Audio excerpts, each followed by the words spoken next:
Ya, kita perkenalkan terlebih dahulu, ini Bu Dr. Insinyur Tias Utami, Master of Science. Ya.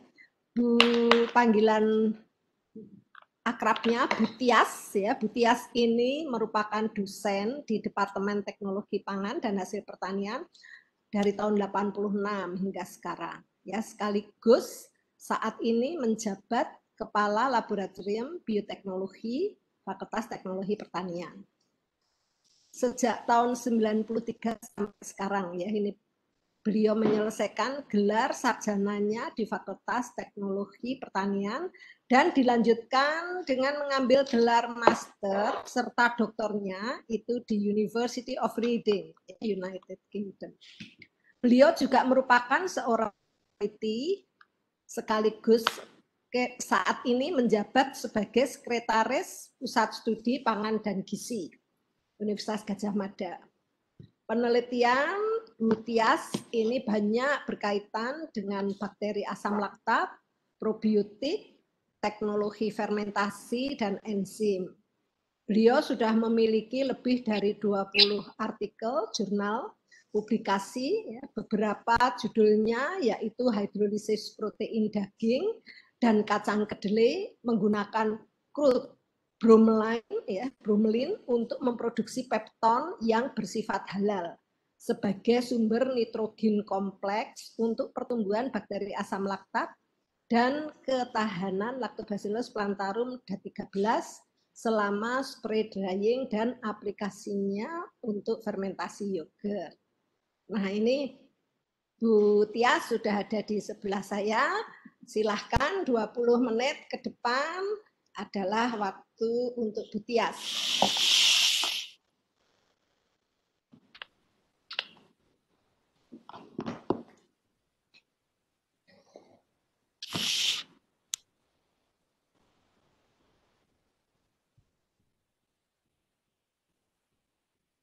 Terima kasih.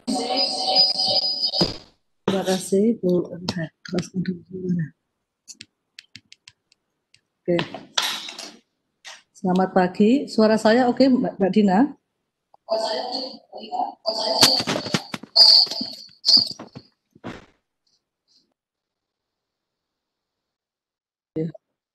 Selamat pagi. Suaranya oke, Mbak Dina? Halo? Ya, terima kasih Bu Trisa yang sudah memperkenalkan saya. Saya akan share konten dulu deh.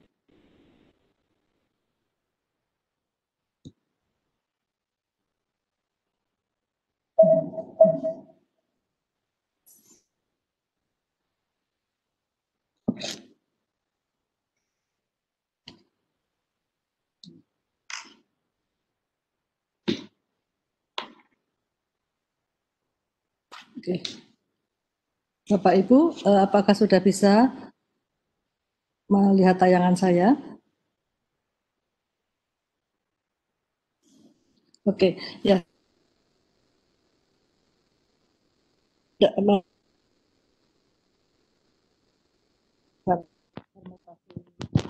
Coklat ya, mulai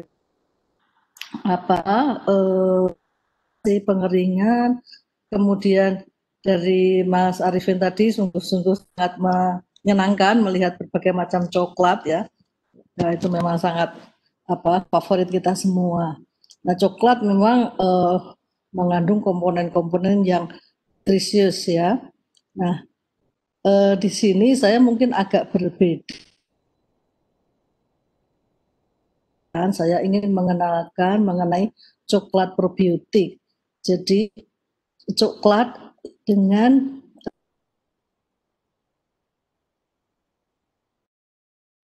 suatu nilai tambah pada coklat, yaitu dengan mengintroduce atau memasukkan probiotik menjadi termasuk dalam pangan fungsional.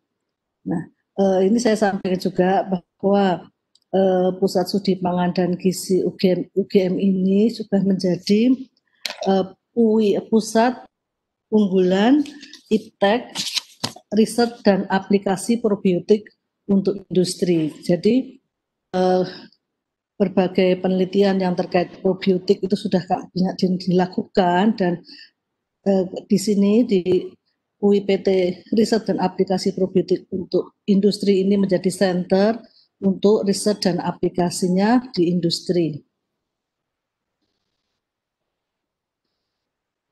Saya singgung sedikit mengenai apa itu probiotik. Bapak Ibu mungkin semuanya sudah paham mengenai probiotik. Jadi probiotik itu adalah mikroorganisme hidup ya, yang bisa meningkatkan kesehatan dari konsumen atau orang yang mengkonsumsi itu dengan memperbaiki keseimbangan mikroflora di saluran pencernaan bila dikonsumsi dalam jumlah yang cukup. Nah, untuk manfaat-manfaat probiotik dari manusia itu sudah banyak diulas ya. Ini beberapa saya sampaikan. Itu dapat menurunkan pH intestinal ya dengan memproduksi short chain fatty acid, kemudian memberikan efek positif pada mikroflora intestinal, juga dapat menstimulasi dan memberikan imun respon. Beberapa hasil-hasil penelitian juga menunjukkan bahwa probiotik itu dapat digunakan untuk treatment dan prevention untuk akut diare baik rotavirus, untuk reduction, dan juga untuk membantu masalah yang mempunyai masalah dengan lactose intolerance. Di samping itu juga diketahui adanya probiotik ini dapat menurunkan amonia dan komponen-komponen toksik lainnya. Nah, pangan itu bisa menjadi probiotik carrier atau pembawa probiotik. Jadi dalam topik ini coklat itu akan menjadi pembawa atau carrier probiotik. Jadi tadi disebutkan sebagai coklat probiotik. Jadi ini coklat itu menjadi pangan fungsional, termasuk pangan fungsional, coklat probiotik itu. Nah, pangan fungsional ini adalah pangan yang mempunyai atau menunjukkan efek yang memberikan keuntungan selain dari efek nutrisinya. Ya. Nah, karena ini probiotik itu masuk dalam pangan fungsional, jadi dia tetap sebagai pangan. Jadi dapat dikonsumsi seperti layaknya normalnya kita mengkonsumsi pangan. Jadi bukan pil atau kapsul gitu ya, kalau itu sebagai functional food.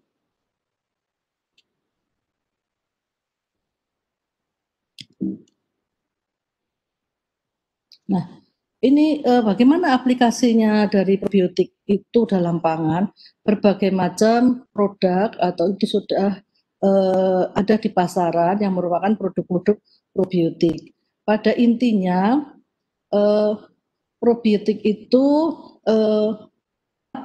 diintroduce ke dalam makanan bisa melalui proses fermentasi.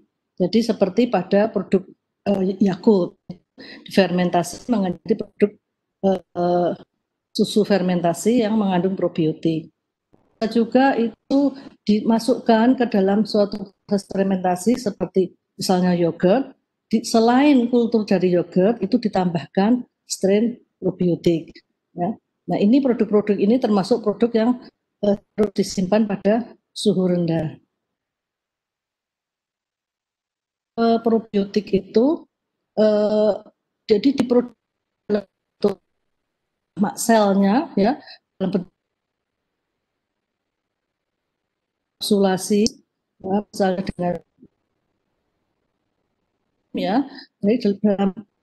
dengan cara dengan drying ataupun dengan oleh bubuk biotik. Nah, bubuk biotik ini bisa dikemas dalam kapsul atau sachet menjadi satu suplemen ya, atau bisa dimasukkan, dicampurkan ke dalam makanan, misalnya pada produk dingin. Tetapi selain itu juga bisa dimasukkan dalam produk-produk lain seperti susu bubuk, kemudian dalam coklat juga. Nah, jadi ini produk-produk yang non refrigerated ya, tidak beku gitu ya. Nah, ini yang akan kita bahas bagaimana itu coklat tadi yang sudah disampaikan oleh Bu, proses pengolahan coklat yang disampaikan oleh Bu Titik dan Bu Wati, kemudian juga Mas Arifin ini kita introduce dengan probiotik. Nah, yang perlu diperhatikan itu adalah bahwa probiotik itu kan harus tetap hidup dalam jumlah yang cukup ya sampai ke saluran pencernaan, sehingga harus tahan kondisi ekstrim di saluran pencernaan ya seperti pH yang rendah, kemudian adanya garam empedu ya, sehingga jumlahnya itu cukup sampai dengan dikonsumsi.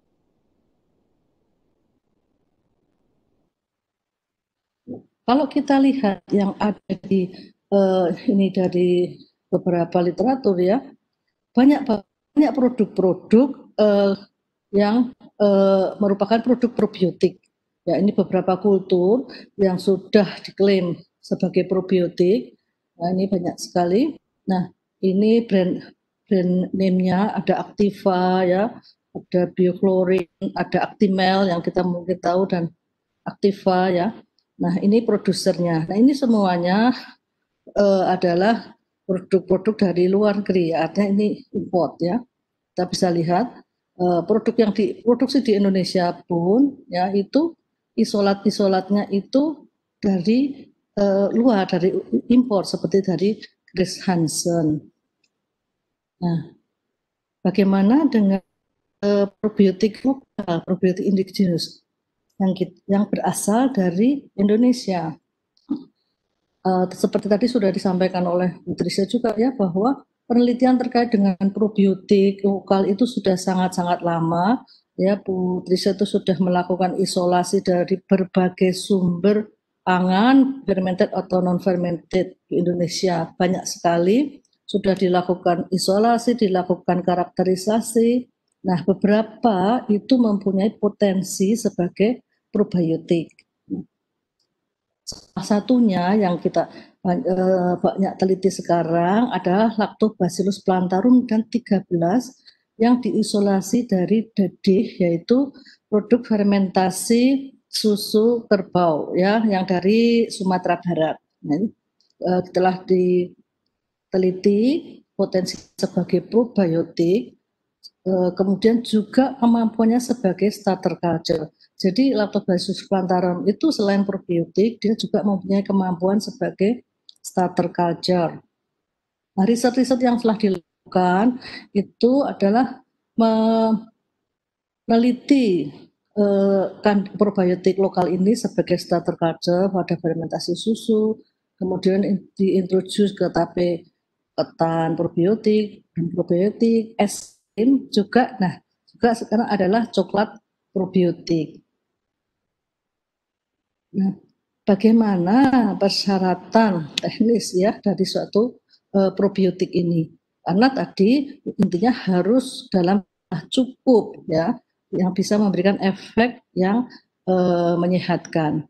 Nah, perlu dilihat dari aspek fisiologisnya. Karakteristik dari strain probiotik itu perlu diketahui. Jadi apa kebutuhan nutrisinya bagaimana? Ini yang harus dipenuhi untuk memproduksi sel probiotik itu. Kondisi lingkungan hidupnya bagaimana? Nah, ini juga telah kami teliti untuk mendapatkan atau memproduksi sel probiotik yang tinggi dan juga mempunyai kemampuan yang tinggi sebagai probiotik. Kemudian dari aspek teknis, sifat strain ini terkait dengan proses produksinya, ya. Jadi viabilitasnya di dalam proses fermentasinya itu bagaimana kondisi yang diperlukan. Ini harus diketahui untuk masing-masing strain probiotik karena masing-masing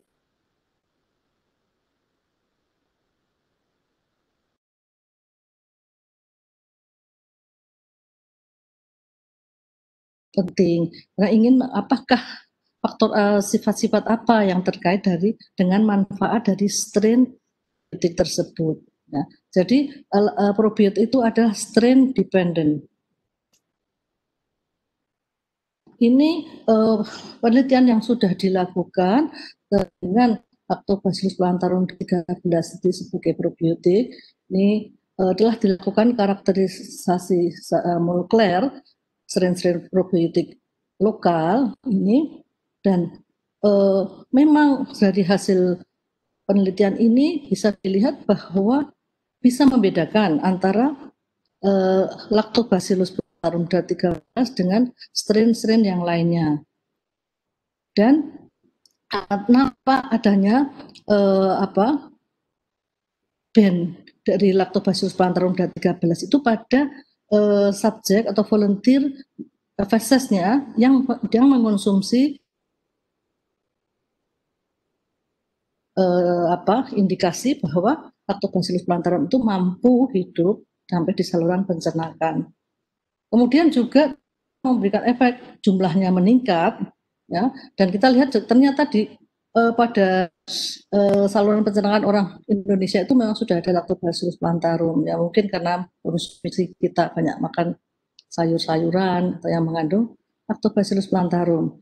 Nah, ini ternyata bisa menurunkan Enterobacteriaceae, E. coli dan coliform non E. coli pada lebih dari separuh volunteers. Nah, dari sisi keamanannya, safety-nya, Lactobacillus plantarum ini termasuk GRAS, ya, generally recognized as.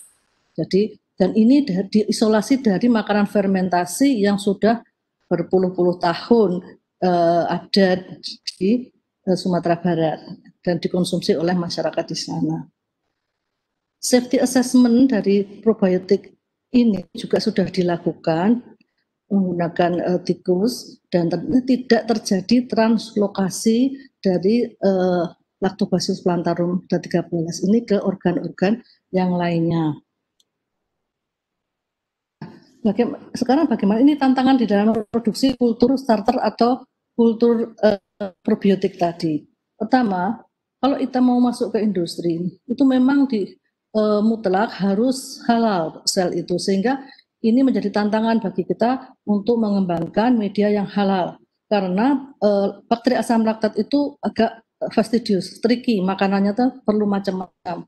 Kemudian juga kulturnya itu harus disediakan dalam bentuk yang mudah digunakan, yaitu dalam bubuk atau kering bubuk. Ini kami telah melakukan penelitian ini selama lebih dari 4 tahun, ya, untuk mendapatkan formula media untuk fermentasi, untuk produksi sel probiotik ini yang halal. Nah, sekarang juga masih dalam proses patennya. Jadi sudah ada mendapatkan media yang khusus kita formulasikan untuk produksi probiotik yang halal. Unit produksi untuk probiotik ini sudah diresmikan ada di Pusat Studi Pangan dan Gizi pada tanggal 8 November 2019 dan sudah mendapat sertifikat halal dari LPP POM UI, yang artinya di sini semua proses yang dilakukan ini sudah mengikuti persyaratan, dan di dalam persyaratan halal ini kita juga harus menerapkan good manufacturing practices. Jadi dari sisi keamanan itu kita sudah menerapkan GMP, kita bekerja dengan secara aseptis, ya. Ini semua peralatan yang di sini ini didedikasikan untuk memproduksi probiotik yang halal. Nah, ini dan peralatannya Bu Trisha mendapatkan Pro. Nah, untuk keamanan kita juga lakukan pengendalian untuk kemurnian selnya, dan produktivitasnya. Jadi kita tetap harus mengikuti kaedah-kaedah cara produksi pangan yang baik, menjamin keamanannya. Nah, untuk coklat probiotik, coklat yang mengandung bakteri yang baik. Nah, di sini tantangannya adalah sel probiotik itu harus disiapkan, harus dibuat supaya terlindungi sehingga selama proses pengolahan ini tetap hidup. Nah, dalam proses pembuatan coklat itu tahapannya cukup banyak. Ada tahapan yang dimana di situ menggunakan suhu cukup tinggi. Nah, sehingga kapan probiotik itu harus dimasukkan, ini menjadi salah satu usaha ya untuk menekan supaya probiotiknya itu tetap hidup. Karena suhu misalnya 60 ya 65 ini juga bisa mengganggu atau merusak sel probiotiknya. Jadi pemasukannya atau kapan introduce probiotik itu dilakukan pada tahapan akhir di mana suhu bisa sudah diturunkan. Nah, ini untuk mendapatkan coklat probiotik dengan jumlah atau viabilitas probiotik yang sesuai yang memenuhi untuk memberikan efek yang menyehatkan. Probiotiknya itu harus disiapkan, dilindungi supaya selama proses pengolahan ini tetap hidup. Tantangan kedua adalah pada waktu penyimpanan. Ini suhu dan waktu ini sangat berpengaruh terhadap viabilitas probiotik. Nah, ini harus diperhatikan yang seperti ini. Sehingga jumlahnya di dalam coklat probiotik itu harus cukup. Nah, untuk pada waktu dikonsumsi jumlahnya mencukupi ya sekitar 10⁻⁷ ya 10⁻⁸ gitu. Nah, dari hasil-hasil penelitian atau artikel yang saya baca itu ternyata komponen dalam coklat ya misalnya mungkin asam lemaknya atau komponen-komponen yang lain itu ternyata memiliki efek pelindungan bakteri probiotik pada waktu masuk ke dalam saluran pencernaan. Jadi saya kira coklat coklat itu merupakan media atau carrier yang bagus untuk membawa probiotik. Nah, ini beberapa contoh ya cara-cara menyiapkan probiotiknya yang dalam bentuk freeze dry, ada yang di mikroenkapsulasi, ya, macam-macam. Dan ini jumlahnya itu masing-masing tergantung strain itu, kemampuan dan ketahanan pada dengan kondisi proses pengolahan dan juga terhadap suhu. Nah, ini contoh-contoh coklat ya yang sudah diberi probiotik. Nah, kami di sini nanti Mas Yuda akan banyak cerita mengenai coklat probiotik Cobio yang merupakan coklat yang pertama di Indonesia ini yang telah difermentasi menggunakan Lactobacillus plantarumnya Bu Titik tadi dan kemudian diberi Lactobacillus plantarum 13 sehingga menjadi pangan fungsional coklat probiotik Cobio. Saya kira demikian yang bisa saya sampaikan. Mungkin kalau ada pertanyaan nanti bisa dilanjutkan setelah pembicara yang terakhir. Saya ucapkan terima kasih. Saya kembalikan kepada Mbak Dina. Terima kasih.